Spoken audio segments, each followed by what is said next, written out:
Hi guys! Welcome back to my channel. If you want to check your balance fast and hassle-free without having to log in every single time, good news kasi Security Bank has this new feature called Quick Balance. And on this video, I'm gonna show you how it works.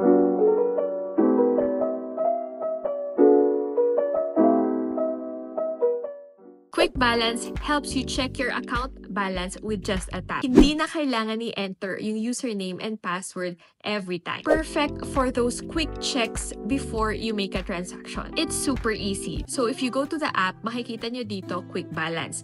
Just click on it. As you can see, hindi pa natin nasa-set up. Click OK and let's log in. Go to Settings and then under General Settings, click Quick Balance. Activate it and select the account or accounts that you want to view. Click Save. Authenticate by using your Face ID or your PIN.